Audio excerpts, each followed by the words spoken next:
Thursday morning, April the 7th. Let's get on with it, shall we? Imagine this, an organisation that can deliver £250,000 worth of benefit for donations of £20,000 a year. An organisation that can turn £1 of your donation into £25 worth of fruit and veg and bread to those who need it most. It sounds too good to be true, but keep imagining. Imagine the same organisation can also reduce landfill waste. It can feed 700 people every week. You don't need to imagine anymore because this is happening right here in our city, right now, 7 days a week, 8 hours a day. The organisation's called the Oxford Food Bank, and David Cairns is one of the people behind it. We've called him this morning a little miracle worker, and he's going to get into trouble for that. David, good morning. Good morning, Malcolm. Good morning. It sounds as if you do work miracles, do you? Well, I wouldn't say it's working miracles. I would more or less say it's common sense. Tell us what you do exactly. Well, basically, we take food from supermarkets and distributors before it goes past its use-by date, or in some cases it'll be its display date, and we redistribute that to charities in Oxford that actually feed people. Easy as that. Yep. Common sense, he said. It's not a miracle, it's just common sense. It's practical common sense. This food would have been thrown away by the supermarkets. It would have gone into landfill more than likely, or been anaerobically digested or whatever. This is perfectly good food, however. Yeah. And all you're doing is redistributing it amongst the charities in Oxford so they can feed the people in most need. Yeah, absolutely. And I mean, you know, to a large degree before we came along, the people who made these meals would have had very little vegetable or certainly no fruit involved. And hopefully now these people are all getting their 5 portions a day. So we have a health benefit hidden into it as well. Have the supermarkets readily come on board with your idea?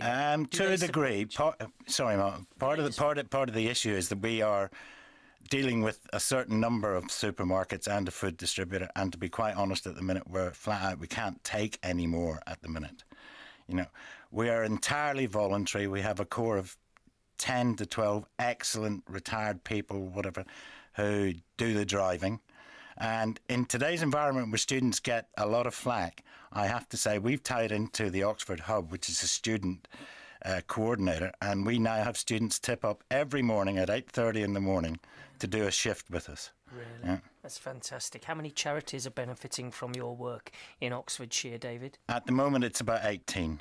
Okay, and they range from what sort of... They range from mental health charities to children's charities to the homeless to rehabilitation centres to, you know, just a complete right across the spectrum. So practically, how does it work? You go to the supermarkets at the end of the day, do you? When they're... No, we usually pick up. We have 2 pickups. One in the morning we pick up from the supermarket, and that's the stuff they've really cleared off their shelves the night before. In the afternoon, we go to a place called Fresh Direct in Bicester, which is a major food distributor, and we make a big pickup from there. And then we come back from there and set out all the boxes for the next morning's delivery so the people in the morning can hit the road running, so to speak. Has it surprised you how much food goes to waste from these supermarkets? Perfectly good food that's heading for landfill sites. It's stunning, to be honest. And I wouldn't necessarily say it's all the supermarkets full. I mean, at the end of the day, they're only trying to meet our demand. You know, but when you actually look at the quality of the stuff and some of the stuff that's coming off because of regulations, because of a load of different reasons, yeah, it's a waste. It's just shocking. It's not a waste anymore, though, thanks to you, is it? Well, hopefully not. You know, we enjoy it. I have to say, you know, we probably get as much out of it as we put into it. Yes. Yeah. Could this be rolled out in other parts of the United Kingdom? Is it already being rolled out in other parts of the United Kingdom? There are some other food bank operations which operate slightly different, have different models to the way that we're doing. Even in Oxford, there is another food bank called the Community Emergency Food Bank, which do a tremendous job. They actually provide to the individual, so they take tin goods or dried goods and they'll provide an individual. We only supply to charities. But across the country, yeah, there are a couple of other operations, but we've always worked on the principle that we want to create an operation that can be transported from one city to the next. Now, if you look at the ingredients of that operation, it's fairly simple. You need retired people who can drive, you need student volunteers, and you need supermarkets, and every city in the country has got those. Yeah. You say you're flat out. What do you need to expand your operation? Where are you flat out? The van that we have, we're fortunate enough we've got several grants from various trusts to allow us to purchase a van. That van is now used 8 hours a day. We just can't pick up anything else at the minute, but we are currently fundraising to buy another van. That in itself brings its own problems because it means we've got to find another rota of drivers, and then we've got to find a load more students, but I'm quite sure that they'll come forward. This is really the big society in action, isn't it, David? Well, we believe it is. I think it's the very epitome of what Britain is about, and it's what the big society is about. Because, we support people regardless of race, colour, creed, wealth, whatever, and we involve the young, the old. It's just getting on and doing something. Good for you. But how did David get involved in this charity? You'll find out in a few moments. It's the charity that's called the Oxford Food Bank, and they take food from the supermarkets that's going to landfill, that's just past its sell-by date or its display date. Perfectly good food, and they recycle it among the charities of Oxfordshire. Simple, the big society. It's the way forward, though, isn't it? 10:15. 10:20 it is, Thursday morning, April the 7th, BBC Radio Oxford. Good morning. I'm Malcolm Boyden. Golfing song, Malk, you say? Ken from Wheatley on the text. Yes, the theme tune after 12 will be a golfing song. You provide the suggestions. I've already done the theme. I've done my bit. I can wash my hands of it now. Hits my party and I'll cry if I want to. Now there's two there. Hits my party. See?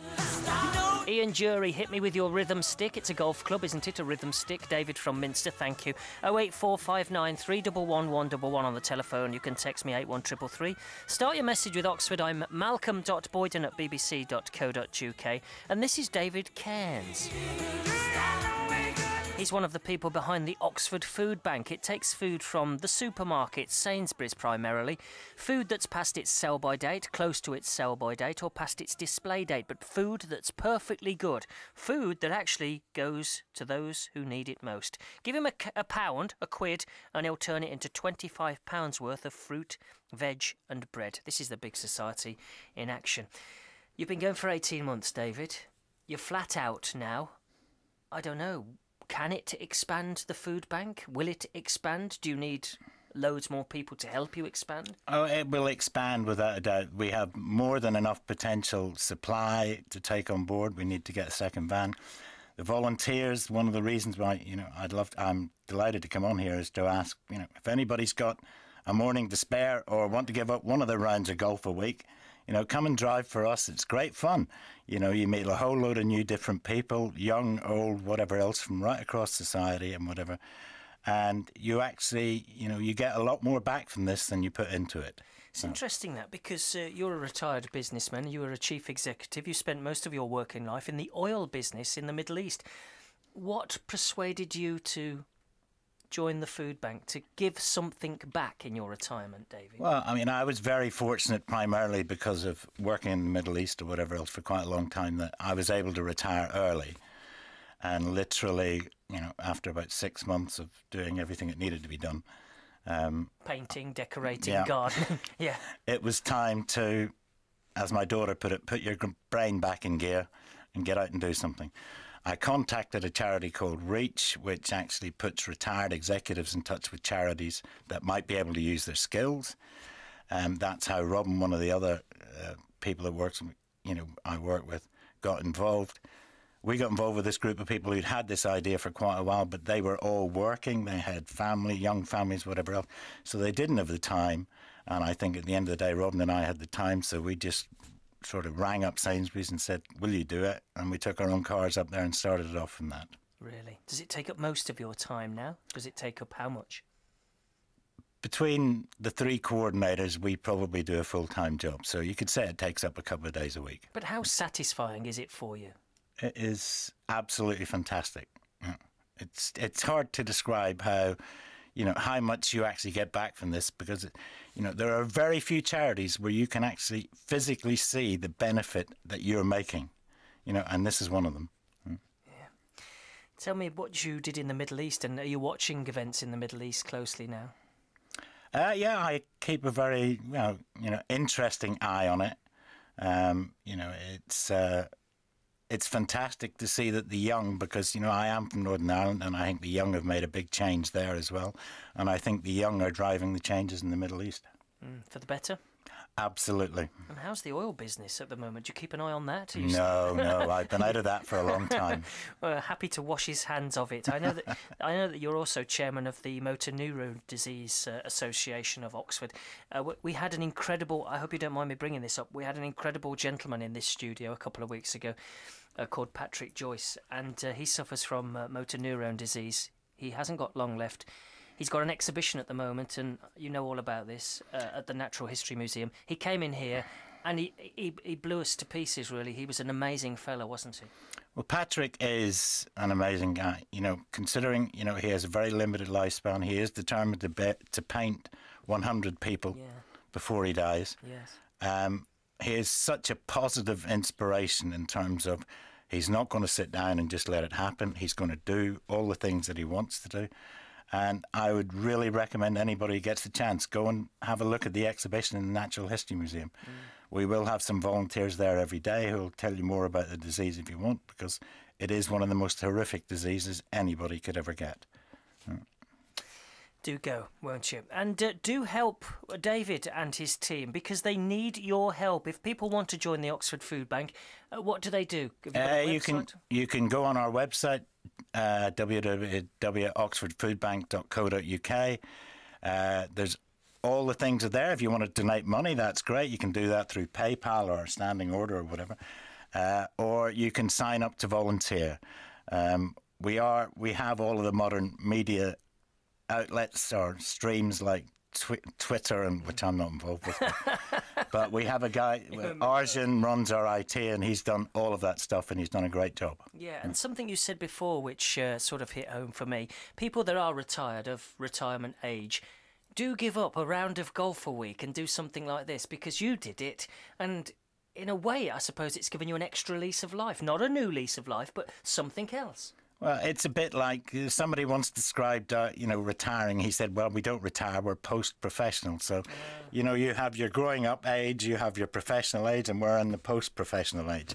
And what's the point in sitting around doing nothing in that? Wonderful stuff. So now you know that's what they do. The Oxford Food Bank it is. You can see them on the internet. Oxford Food Bank, put it in. They need your help.